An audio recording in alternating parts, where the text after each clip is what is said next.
I underwent surgery as soon as possible, and doctors were able to reinsert my eye. However, removing my eye may have to be an option. But what happened to me should never happen to another educator. Are my words. This is not coming from Corsicana ISD. Student knocks assistant principal eye out of her socket. It's just, that's crazy work. I don't care what nobody say. I couldn't even imagine raising my voice at a principal, let alone knocking the eye socket out of one of them. This is crazy right now. Let's get into this right now and see what done went on, y'all. Good morning. I'd like to thank you all for being here. Thank you to Corsicana ISD for allowing me to use this space. Please understand that what I'm going to say today are my words. This is not coming from Corsicana ISD. First, thank you all from the depths of my heart for all of your prayers. They have given me and my family strength during these very difficult and trying times.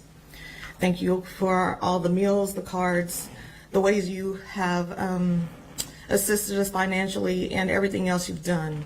And I'm so very, very grateful. I will be reading a short statement, but I will not be taking any questions. On Thursday, August 15th, during lunch, I heard our behavioral teacher call on the radio to administrators for assistance. When I arrived, the teacher and students were outside the classroom. One student was holding his head, having been assaulted by the student remaining in the classroom. I entered where the student was still irate and found the room ransacked with overturned furniture. I knew I had to be as calm as possible, and I spoke lowly and slowly so as not to enrage him any further. He picked up a chair and acted as if he would throw it. He finally did throw it at me, but I caught it midair. Okay, so she's retelling the story now. He picked up another chair to throw at me when another assistant principal entered the room. I used the first chair to block the second. He picked up a third and threw it at the other assistant principal, and I used that initial chair to block the one that he threw at her. After blocking the chair thrown at the other assistant principal, he threw a wooden hanger at me, but I couldn't stop it fast enough. The hanger hit me in my right eye and knocked it out of the socket. She finna sue the mess out this school. I grabbed my face while blood was pouring out of my head and stumbled out of the classroom door. District, all of them. The nurse and 911 were called. I asked for my cell phone to call my husband to come get me, not realizing the extent of the damage. When paramedics arrived, they determined I would need to be airlifted to Parkland Medical Center in Dallas. It's so sad, man. Like, dude had to lose the fight for him to be acting like this and took his anger out on a female, bro, and the staff. You know he lost the fight. Like, this is literally how people act when they lose the fight. And now you finna lose in life from doing this, bro. I underwent surgery as soon as possible, and doctors were able to reinsert my eye. However, they determined I had been blinded and currently believe that my damage is permanent. I will have to have an additional surgery to repair my eyelid because doctors are believing, oh, I'm so sorry.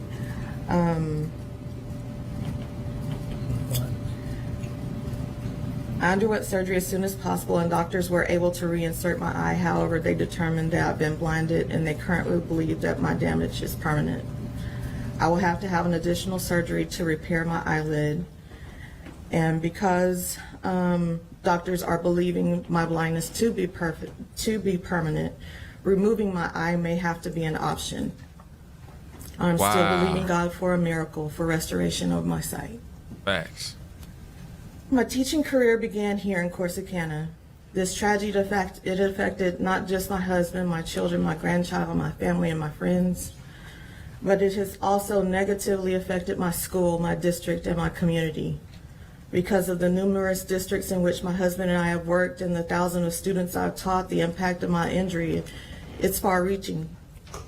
Chapter 37 of our Texas Education Code, which was originally created in 1995 to help protect our marginalized students with regard to how students are disciplined, may need to be reevaluated so that no paraprofessional, no teacher, or principal, simply put, no educator should ever be put in this situation. I fully understand education laws and the need for students to be educated with their peers. Chapter 37 may need to incorporate changes to address the mental, social, and emotional well-being of these students. As educators, we care about our students and their safety, but we must also care about the safety of our educational staff. Our safety is important too. We should never have to fear being in a classroom with an aggressive student. Everyone's protection is paramount. Thanks. Overly aggressive students need services to meet their needs, but I do not believe the safety of other students and the educational staff should suffer. Thanks. Lastly, Governor Greg Abbott holds some accountability in the safety of our students and our staff. For years, our schools have suffered unfunded mandates, which have included pay raises. Our basic allotment, which funds our day-to-day expenses, have not increased since 2019, even though we have had rising costs on absolutely everything, including new unfunded mandates. This is 2024. I'd like to quote a friend who gave me permission to use their words. Quote, "If our students don't have what they need to be successful in Texas, this is not simply problematic. I hold that it is immoral. Texas has the 9th largest economy in the world, not the country, the world. Texas has over a $32 billion budget surplus, yet we spend the 8th least in terms of allotment per student in the U.S. Regardless of what you believe this says about our priorities as a state, this is a choice, and choices have consequences." Thanks. Article 7, Section 1 of the Texas Constitution states a general diffusion of knowledge being essential to the preservation of the liberties and rights of the people. It shall be the duty of the legislature of the state to establish and make suitable provision for the support and maintenance of an efficient system of public free schools. I would argue that for Texas public schools in 2024 to be funded at 2019 levels is unsuitable provision, to say the least. To that end, I believe the state legislature bears some degree of culpability when our schools, our public schools, struggle due to improper funding. Article 7, Section 3A of the Texas Constitution states, 1/4 of the revenue derived from the state occupation taxes shall be set apart annually for the benefit of the public free schools. It is important to point out that the decision to continue funding Texas public schools are not. Public schools are required to undergo state mandated from grossly under. And she's only talking about funding for schools, so it's not nothing important, y'all. So I'm gonna skip that. Schools. I believe in public school education, but what happened to me should never happen to another educator. It's facts, man. Mr. Abbott, release the funds because you are also culpable for what happened to me. Ooh. Thank you for your time. So she basically holding, I think it's their superintendent accountable, basically saying that with the proper funding, they would have been able to have the right security or the proper measures, or there's certain people that come to their school to make sure that things like this prevent from happening.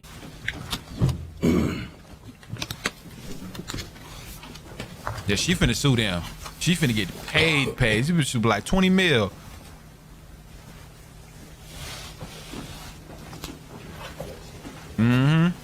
Prayers out to her and her family, y'all. Prayers out to her and her family. I can only imagine what it is that she's going through mentally, physically, emotionally. Just imagine you call yourself trying to go and intervene with something to make sure that this child is not upset anymore as a woman, trying to comfort this child, and he throwing chairs like it's WWE and knock your eye out your socket. That is just sad, man. That is just sad. I'm gonna be honest, if I would have been that principal, y'all can call me what y'all want, but my little cousins would have been knocking at his door. It's an eye for eye, literally. You know what I'm saying? I know a lot of y'all could agree with that. Y'all would have been like, all right, cool. He finna be expelled, yeah? He finna get in trouble, sued, and sent to jail, 100%. Or juvenile. But bro, my little cousins go out to see you because it ain't over. Now, you can call me childish if you want to. Oh, kid done it. That little kid knew what he was doing. And he had to be strong enough to throw a hanger that hard and chairs that hard to know what he was doing. And I know it's probably a mother somewhere. I want to hear what the mother got to say. I know she was somewhere. My child, he was just so nice. I bet you they go pull that bully card. That's how I go. He was getting bullied and nobody was listening to him. Every time a kid do something crazy in school, when I was in high school, that used to happen. Every time a kid outrageous, all of a sudden he on the news because he was getting bullied. Bro, you was joning too. You weren't getting bullied, bro. They used that as the excuse because it'd be hard for them to actually come down to it, because bullying happen in so many different ways because people are not able to monitor the children 24/7, you know. But y'all let me know y'all thoughts and opinions on this, man. Make sure if you all enjoy my reaction video that you smash the like button, comment, and subscribe for your boy. I'm not sure if she have any GoFundMe or anything, but if she do, I will be sure to link it down below in the bio. I mean, y'all send 1,000 wishes and prayers to her. You know,